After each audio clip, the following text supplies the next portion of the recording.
주신 하나님의 말씀은 이사야 58장 9절 하반절에서 14절까지입니다.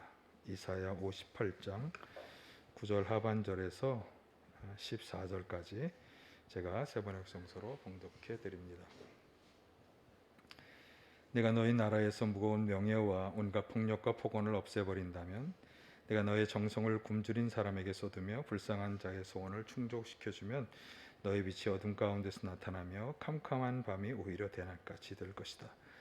주님께서 너를 늘 인도하시고 메마른 곳에서도 너의 영혼을 충족시켜 주시며 너의 뼈마디에 원기를 주실 것이다. 너는 마치 물된 동산처럼 되고 물이 끊어지지 않는 샘처럼 될 것이다. 너의 백성이 해묵은 폐허에서 성읍을 재건하며 대대로 버려두었던 기초를 다시 쌓을 것이다. 사람들은 너를 두고 갈라진 벽을 고친 왕, 길거리를 고쳐 사람이 살 수 있도록 한 왕이라고 부를 것이다. 유다야, 내가 안식일에 발길을 삼가 여행을 하지 않으며 나의 거룩한 날에 너의 쾌락을 일삼지 않으며 안식일을 즐거운 날이라 부르며 주의 거룩한 날을 존귀한 날이라고 한다면, 그리고 이 날을 귀하게 여겨서 내 멋대로 하지 않으며 너 자신의 쾌락을 찾지 않으며 함부로 말하지 않으면, 그때 너는 주 안에서 즐거움을 얻을 것이다. 내가 너를 땅에서 영화롭게 하고 너의 조상 야곱의 유산을 먹고 살도록 하겠다. 이것은 주님께서 친히 하신 말씀이다. 아멘. 할렐루야. 주님의 은혜와 평강이 함께 하시기를 간절히 축원합니다. 지난 주간에 비가 참 많이 와서 힘드셨죠? 네.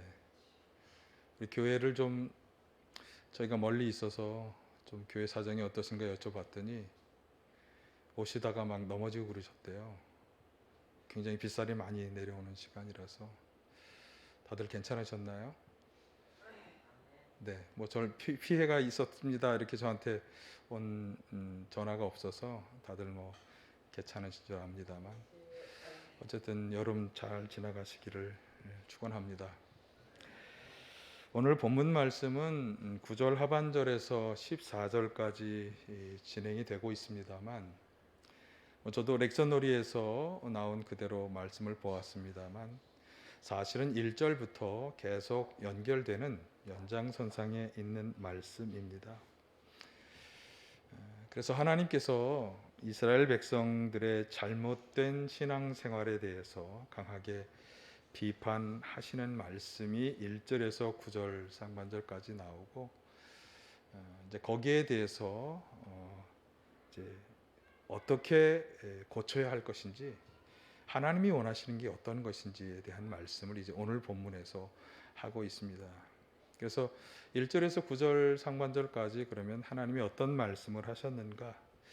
먼저 굉장히 비판적으로 지적하신 것이 이스라엘 백성들의 신앙 행태입니다.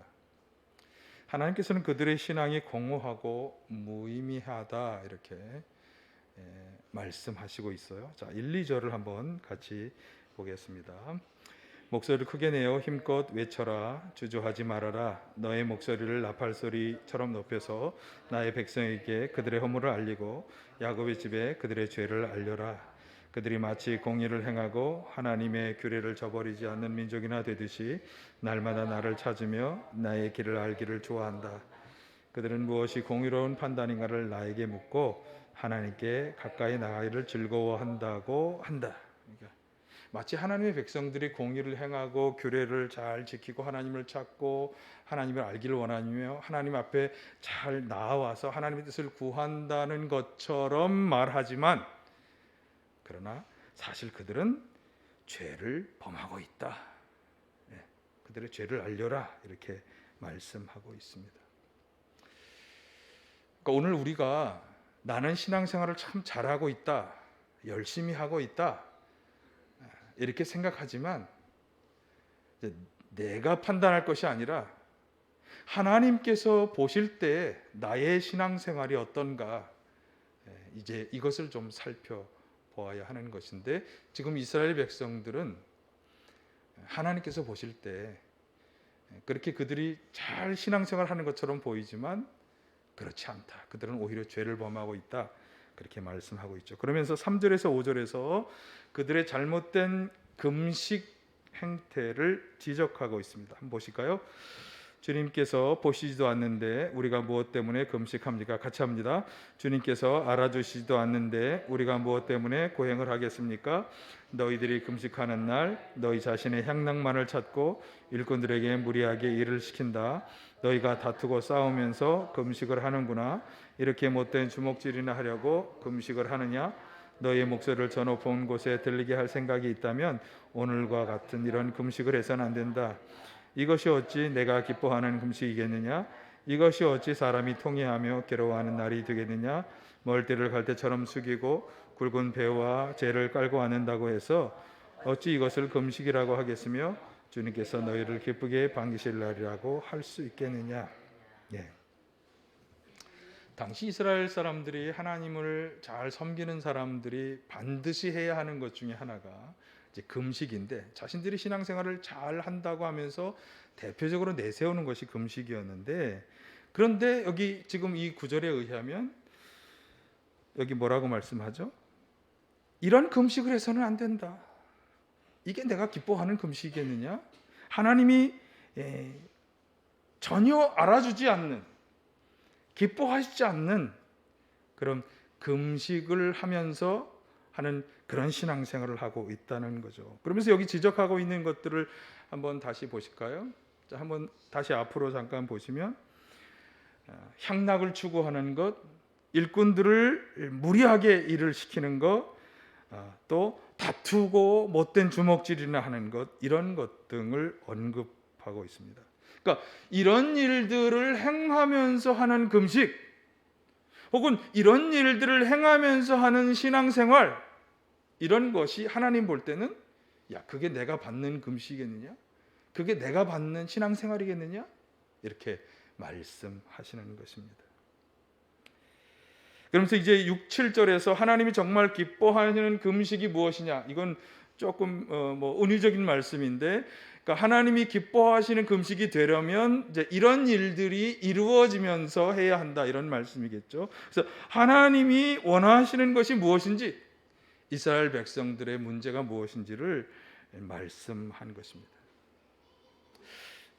오늘 우리는 이 말씀을 통해서 우리의 신앙생활이 어떤 점에서 문제가 있을까 하는 것을 비추어서 잘 생각을 해봐야 되고, 하나님 우리에게 무엇을 원하실까, 이것도 생각을 해보아야 되겠죠. 이 점을 함께 오늘 본문을 통해서 살펴보도록 하겠습니다. 자, 먼저 9절 하반절에 10절 상반절의 말씀을 보면 하나님께서 이제 앞에서 하나님이 원하시지 않는 금식에 대해서 말씀하셨으니까 이제 하나님이 원하는 것에 대한 말씀을 이제 그것을 이렇게 고쳐야 한다, 이런 말씀을 하는 거죠. 자, 한번 보실까요? 시작. 내가 너의 나라에서 무거운 멍에와 온갖 폭력과 폭언을 없애버린다면 내가 너의 정성을 굶주린 사람에게 쏟으며 불쌍한 자의 소원을 충족시켜 주면, 자, 여기까지만. 이렇게 하면 이렇게 하겠다. 그러니까 이제 이렇게 하면이라고 하는 것은 무엇을 고치라는 거냐 하는 말씀을 하고 있는 거죠. 자, 이 이야기는 사실은 특별히 첫 번째 나온 무거운 멍에와 온갖 폭력과 폭언을 없애버린다면이라고 하는 것에 해당하는 말씀은 앞에 참된 금식을 설명하는 6절에서도 나온 얘기인데, 한번 6절도 같이 보시고 설명을 하겠습니다. 시작.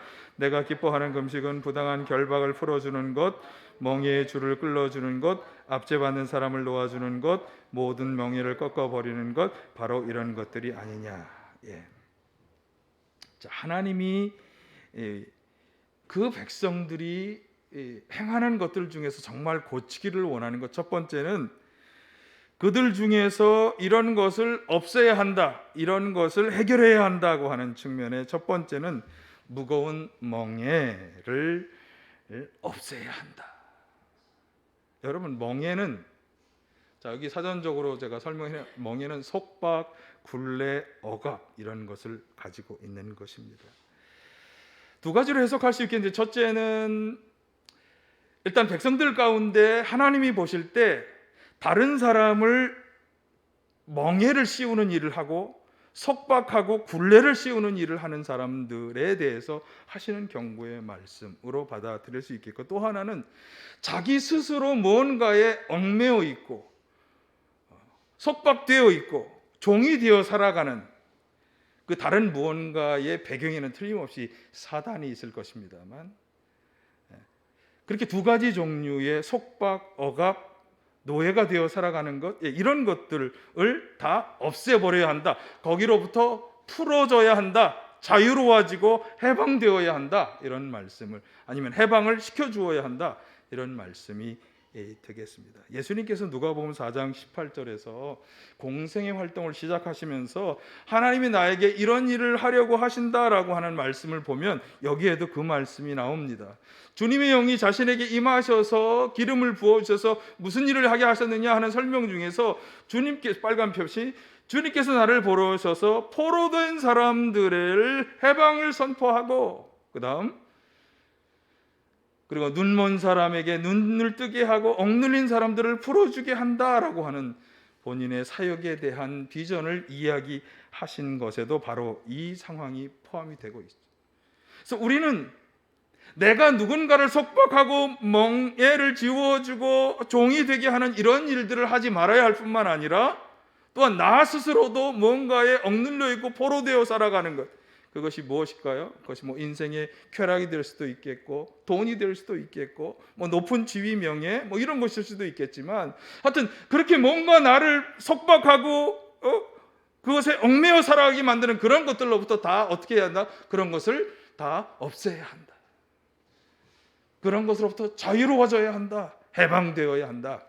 이것이 하나님이 첫 번째로 요구하시는 것이었습니다. 그만큼 아마, 그리고 또 여기서 우리가 보아야 할 것은, 이게 너의 나라에서라고 이렇게 말씀하니까 이 일들이 한두 사람이 아니라 광범위하게, 여기 있는 말씀 그대로 한다면 국가적인 차원에서 이런 일들이 일어나고 있었다고 하는 것을 이제 말씀하는 거죠. 그래서 하나님이 원하시는 것은 너 자신에게서, 그리고 다른 모든 사람들 가운데서 이런 일들을 없애버리는 것이다. 그런 것을 위한 자유 해방을 위해서 힘써야 한다. 이게 하나님이 원하시는 참된 신앙생활의 첫 번째 조건입니다. 자, 그 다음으로 말씀하는 없애버려야 할 것으로는 폭력과 폭언이 언급되고 있습니다. 이건 부당하게 억압하고 결박하고 압제하는 것에서 당연히 나오는 것이겠는데, 이 폭력과 폭언은 개역 개정에서는 손가락질과 허망한 말, 공동번역은 삿대질 못된 말이라고 번역하고 있지만, 저는 새 번역의 번역이 좀 더 포괄적인 번역이라고 보는데, 이 폭력이라고 하는 것은 물리적인 힘으로 다른 사람들에게 물리적인 힘을 가하는 것, 폭언이라고 하는 것은 다른 사람들을 정신적으로 못 살게 구는 것을 대표하는 일이라고 보면 되겠습니다. 이런 일을 절대로 용인하거나 그런 일을 그냥 내버려 두어서는 안 된다. 여러분, 하나님이 이것을 원하시지 않는다는 것을 꼭 기억하시기를 바랍니다. 여기 너의 나라에서 그것을 없애버리라, 그런 것으로부터, 그런 폭력, 속박, 이런 것으로부터 자유하고 해방되는 기쁨을 함께 누리라. 너도 누려야 하고 다른 사람도 함께 누리라. 그래서 어떻게 보면 이 요청의 핵심은 평화입니다. 평화. 굴레와 속박으로부터, 폭력과 폭언으로부터 사람들을 자유하게 하는 평화를 누리게 하라. 사실 예수님께서 이 땅에 오신 것은 평화의 마음으로 오셨으니까 우리들에게 원하시는 신앙생활에서도 이 평화가 이루어지길 원하시는 건 너무나 당연한 것입니다. 여러분, 이 일을 위해 힘써야 할 줄로 믿습니다. 없애버려야 할 것들에 대한 이야기. 두 번째 이야기는, 첫 번째가 좀 부정적인 것들을 없애버리라고 하는 말씀이었다면, 두 번째 조건은 좀 더 적극적으로 다른 사람을 배려하는 것에 대한 이야기인데, 자, 한번 읽어보실까요? 두 번째 조건은 시작. 내가 너의 정성을 굶주린 사람에게 쏟으며 불쌍한 자의 소원을 충족시켜 주라. 다른 사람을 배려하며 살 때, 특별히 굶주린 사람들, 또 어려운 형편에, 불쌍한 형편에 있는 사람들을 헤아리고 그들의 사정을 돌보아 주라. 공동 번역에서는 이것을 뭐라고 번역했는가 하면 한번 보실까요? 시작. 먹을 것을 굶주린 사람에게 나누어 주고 쪼들린 자의 배를 채워 주라. 좀 더 직접적으로 그렇게 번역을 하고 있습니다. 사실 바울 사도나 우리나라 선교 초기에 선교사들, 사도들이 주로 관심을 가지고 하였던 그런 대사회적인 봉사도 바로 이 나눔이었죠. 굶주리고 어려운 형편이 있는 사람들에게 나누어 주는 것. 초대교회에서도 사실 이 일이 교회 생활에 아주 중요한 부분을 차지했잖아요. 우리 나눔교회 비전도 이것을 분명히 하고 있습니다. 우리 교회 이름부터 우리는 잘 나누어 주는 교회가 되기를 소망하고 있는 거죠. 오늘날 교회들이 다시금 이 사역에 힘을 기울여야 하지 않겠나 하는 생각을 해보고요. 우리 나눔교회가 더욱 이 일을 능력으로 감당하게 되기를 간절히 소망합니다. 그래서 하나님께서 원하시는 것은 형식적이고 습관적인 그런 예배가 아니라 우리의 삶 가운데 하나님이 기뻐하지 않는 일들을 행하면서 그저 나와서 예배드리고 헌금하고 하는 것을 원하시는 게 아니라 우리의 삶 가운데 하나님이 원하시는 이런 일들, 부당하고 억압하고 우리를 노예로 만들어가는 것들로부터 우리가 그것을 없애버리고 자유하게 하고 자유를 누리게 하는 그 일에 힘쓰면서 불쌍한 사람, 연약한 사람들을 돕고 그들에게 가진 것을 나누어주는 이 하나님의 사랑을 행하는 것, 이런 것이 바로 하나님이 원하시는 진짜 신앙생활이다. 하나님 앞에 나와 예배하면서 이런 일들이 병행하면서 예배를 드려야지, 예배 따로 삶 따로 완전히 따로따로 가는 것은 하나님이 원하시는 것이 아니다. 제가 로마서 12장 설교에서도 말씀드렸던 산제사의 삶이 뭐냐? 바로 하나님이 원하시는 이런 일을 행하며 살아가는 것이다. 여러분, 우리가 이런 신앙생활을 회복해야 할 줄로 믿습니다. 오늘 광고 말씀도 드렸습니다만, 그래서 우리 나눔교회가 이렇게 복날 정말 마지막 복날 우리가 이런 것을 나눌 수 있게 되었다는 것에 감사하고, 이것이 점차 좀 더 넓어져서 더 많은 분들에게 혜택이 갔으면 좋겠습니다. 또 추석 때 이제 또 김치 나눔도 이제 준비하고 있다고 그러시더라고요.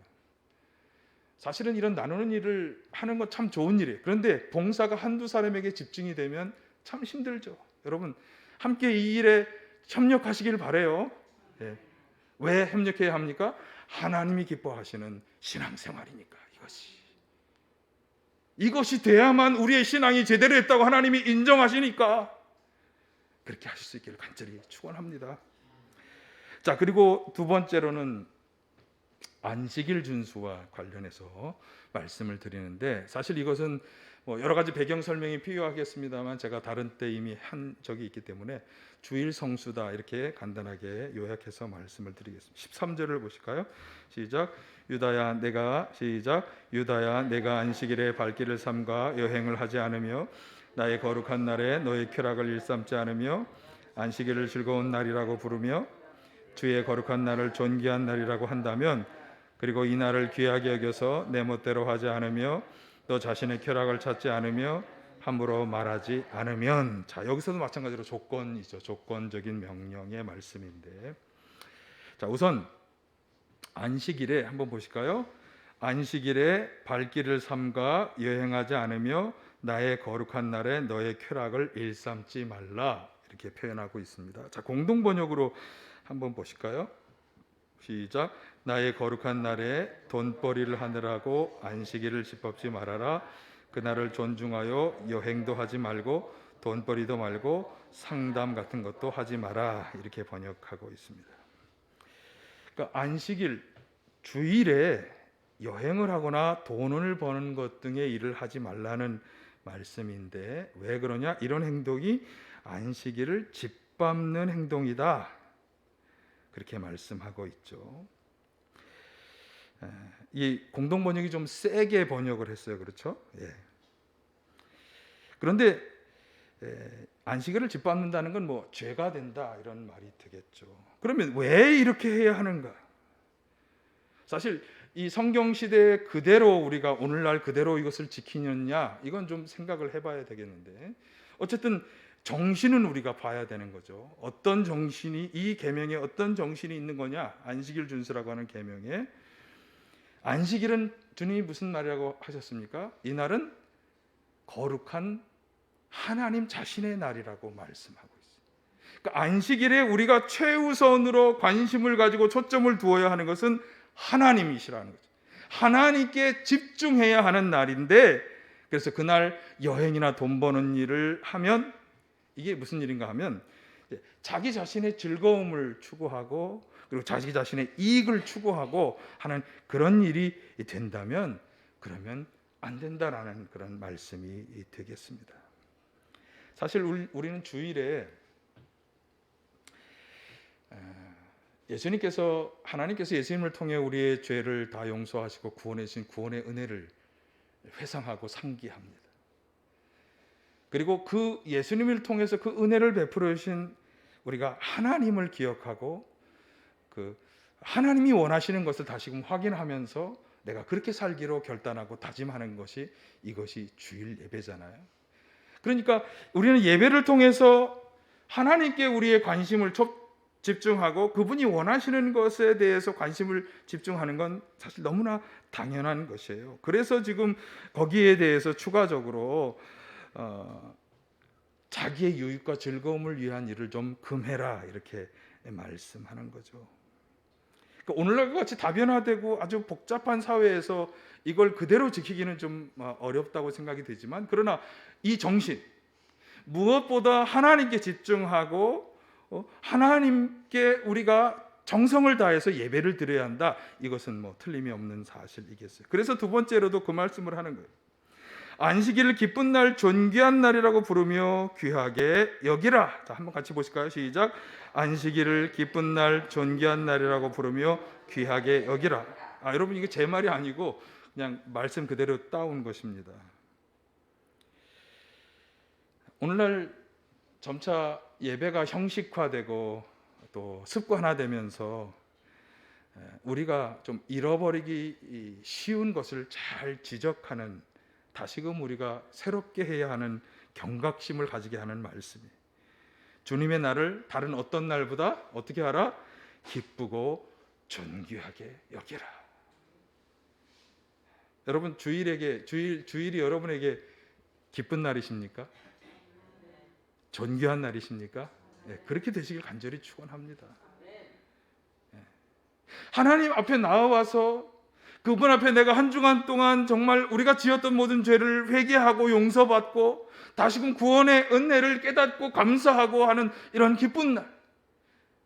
그리고 비록 육체가 집안에서 침대에 누워서 쉬지는 못하지만 그러나 우리를 새롭게 하고 우리의 영혼을 새롭게 하는 그런 리프레시 시키는 하나님의 성령의 은혜를 체험하는 날, 기쁜 날. 그리고 그 하나님께 존귀함을 올려드려야 하는 그런 날, 그런 날로 지내시기를 간절히 축원합니다. 그래서 여기 보니까 자기 멋대로 하지 마라. 자기 멋대로라고 하는 것이 이제 공동 번역의 표현인데, 자기가 하고 싶은 대로만 하지 마라. 자신의 쾌락을 찾지 말라라고 말씀하는 거죠. 그래서 여기 오락이나 쾌락이라고 하는 이 단어가 히브리어로 일이라고 하는 단어로 해석될 수 있기 때문에 그것이 더 합당하다고 주장하는 성서학자도 있어요. 그래서 공동 번역에서는 이건 노골적으로 돈을 위하여 일하지 말라 이렇게 번역한 것입니다. 어쨌든 중요한 것은 습관적이고 형식적인 예배는 하나님이 기뻐하지 않으신다. 그래서 우리는 이 날을 거룩하고 정성스럽게 하나님께 초점을 두는 날로, 그분에게 관심을 집중하는 날로 지켜야 한다. 그렇게 하실 수 있기를 간절히 축원합니다. 여러분, 하나님을 섬긴다고 하는 것은요, 그냥 내가 교회에 다닌다 이렇게 끝나는 게 아니에요. 사실 하나님을 섬기는 것에는 정성이 요청돼요. 그래서 그 날을 어떻게 해서든지 지키려고 노력하는 마음과 자세, 어떻게 해서든지 하나님 앞에 나와서 예배하는 걸 기쁜 마음으로, 존귀한 마음으로 여기며 나오는 자세, 이런 자세가 다시금 우리에게 회복되어져야 할 줄로 믿습니다. 하나님이 기뻐하시는 안식일을 거룩하게 지키며 살아가시기를 간절히 축원합니다. 자, 그런데 성경은 그렇게만 지켜라라고 끝나지 않고 그렇게 하면 그러면서 그 뒤에 이렇게 올바른 신앙생활, 하나님이 기뻐하시는 안식일 주일을 지키는 성도들에게 약속된 축복이 있다는 것을 말씀해 주고 있어요. 아니 뭐 오랜만에 교회 왔더니 주일을 잘 지켜야 된다 그래. 아이 참. 지금까지 한 게 좀 마음에 걸리셨다면 잊어버리시고 주일을 지키는 자에게 주시는 이 축복의 말씀만 기억하세요. 그러면 됩니다. 자, 10절 하반절 보실까요? 시작. 공동 번역이에요. 시작. 너의 빛이 어둠에 떠올라 너의 어둠이 대낮같이 밝아오리라. 여러분 인생을 살다 보면 어둠이 다가오기 마련입니다. 아니 이렇게 비가 120년 만에 이런 폭우가 내려서 가재도구와 장사하는 모든 물품이 다 이렇게 물에 잠길 줄 누가 알았겠어요? 어둠이 오기 마련입니다. 그러나 하나님께서는 어둠을 다시금 밝혀주실 것이라고 말씀합니다. 여기 어둠을 대낮처럼 밝히는 빛을 주신다. 여러분 이 확신을 가지시기를 바라요. 계속해서 어둠만 있는 게 아니라는 거죠. 자, 또 11절도 보실까요? 시작. 주님께서 너를 인도하시고 메마른 곳에서도 너의 영혼을 충족시켜 주시며 너의 뼈마디에 원기를 주실 것이다. 너는 마치 물된 동산처럼 되고 물이 끊어지지 않는 샘처럼 될 것이다. 하나님이 늘 인도해 주시는데 어떻게 해 주시느냐? 여기 메마른 곳에서도 너의 영혼을 충족시키고 뼈마디에 원기를 주신다. 여러분 메마른 곳이라고 하는 것은 아마 우리 삶의 곤고함을 의미하는 말이겠죠. 어려움과 곤고함에 처한다 할지라도 우리의 영혼을 충족시켜 주실 것이다. 실망하고 좌절하지 않고 희망을 가지고 소망을 가지게 나아가도록 우리의 영혼을 충족시켜 주실 것이다. 여기 뼈마디에 원기를 주신다는 게 뭘까요? 우리 육신에 새 힘을 주신다는 말씀 아니겠어요? 전 요즘과 같은 때 우리에게 참 중요한 말씀이라고 확신합니다. 올바른 신앙생활을 하며 살아가는 성도는 주일날 하나님 앞에 와서 기도할 때 바로 이런 은혜를 받을 수 있는 것이고 받아야 하는 줄 믿습니다. 우리의 영혼이 충족하여지고 우리의 육신에 새 힘을 주시는 주님의 능력, 주님의 충만하게 하시는 그 능력, 이 능력이 여러분 가운데 함께 하시길 간절히 축원합니다. 그래서 여기 보니까 물이 넘치는 동산, 샘이 끊어지지 않는 샘물의 은혜를 말씀하고 있어요. 여러분 동산의 나무들은 물이 필요합니까? 안 합니까? 이렇게 많은 물 말고 적당한 물이 필요하죠. 샘이 끊어지지 않아야 하죠.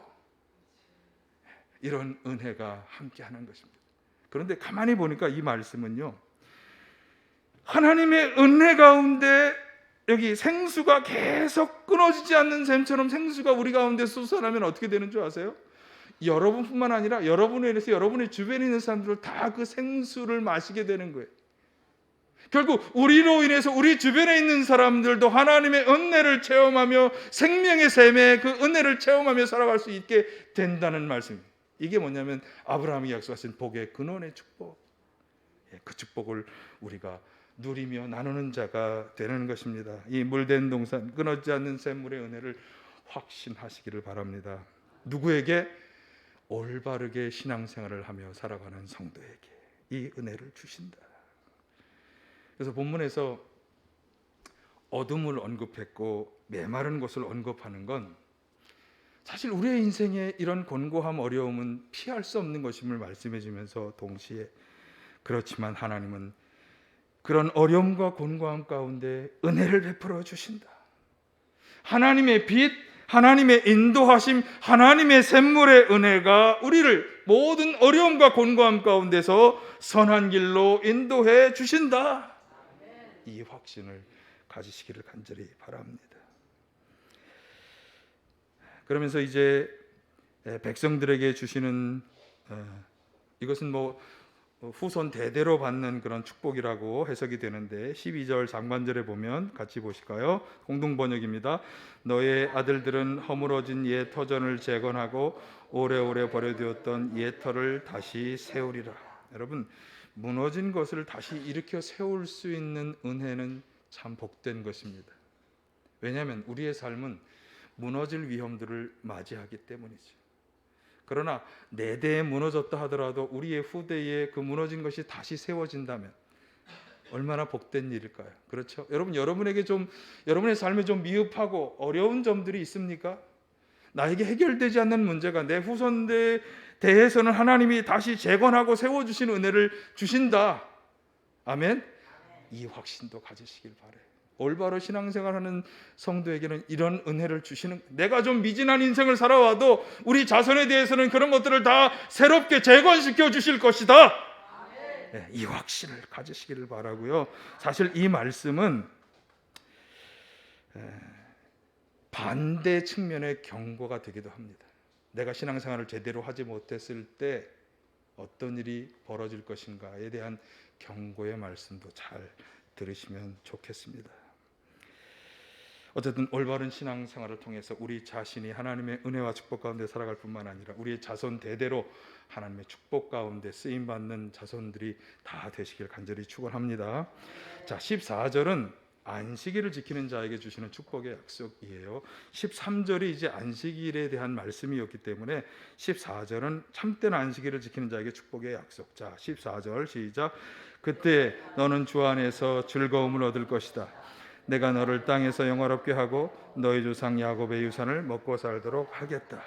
자, 핵심은 주 안에서 즐거움을 얻게 된다. 그리고 그 즐거움을 얻는 방법으로 그 뒤에 있는 말씀을 땅에서 영화롭게 되고 야곱의 유산을 먹고 사는 축복을 말씀하는 거예요. 사실 우리는 세상에서 행복하게 되기를 추구합니다. 누가 행복을 추구하지? 예, 아멘 나오셨어요. 예. 그런데 가만히 보면 세상에서의 행복과 주 안에서의 즐거움과 사실은 일치하는 것만은 아닙니다. 하나님 안에서의 즐거움을 누리게 되시길 축원합니다. 세상의 행복은 어떻게 될지 잘 모르지만 우리는 하나님 안에서의 즐거움을 누려야 되겠죠. 자, 그런데 그것이 어떤 것이냐라고 하는 이 말씀을 성경을 가지신 분들은 좀 보면 알겠습니다만 이 야곱의 유산이라고 하는 것을 잘 설명해 주는 것이, 그러니까 땅에서 영화롭게 하고 야곱의 유산을 먹고 살도록 하겠다라고 하는 이 하나님의 축복의 약속이 잘 드러난 구절이 신명기 32장 9에서 14절인데 한번 보실까요? 시간이 갔습니다만 시작. 주님의 몫은 그의 백성이니 야곱은 그가 차지하신 유산이다. 주님께서 광야에서 야곱을 찾으셨고 짐승의 울음소리만 들려오는 황야에서 그를 만나 감싸주고 보호하고 당신의 눈동자처럼 지켜주셨다. 마치 독수리가 그 보금자리를 뒤흔들고 새끼들 위에서 퍼덕이며 날개를 펴서 새끼들을 받아 그 날개 위에 업어 나르듯이 주님께서만 홀로 그 백성을 인도하셨다. 다른 신은 옆에 있지도 않았다.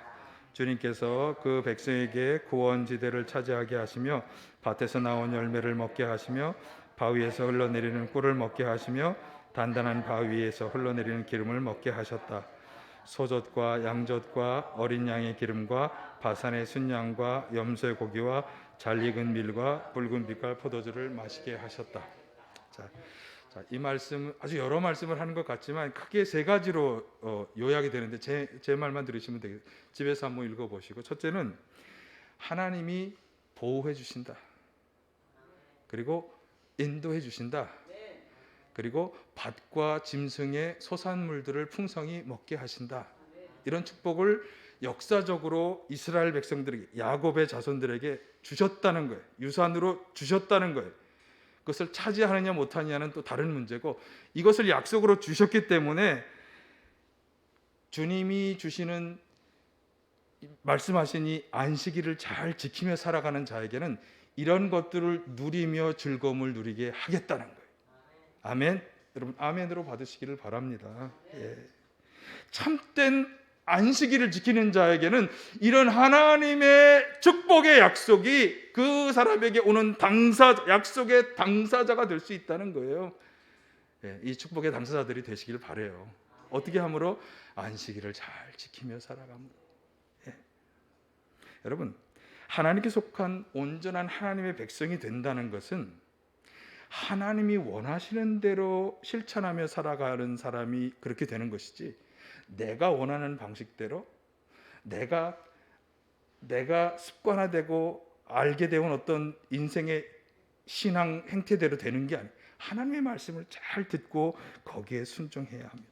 자, 오늘 말씀하신 것은, 오늘 말씀한 게 전부는 아니겠습니다만 하나님께서 분명히 하나님께서 원하시는 신앙생활이 뭐냐? 우리 가운데 있는 속박과 굴레와 억압을 다 없애버려라.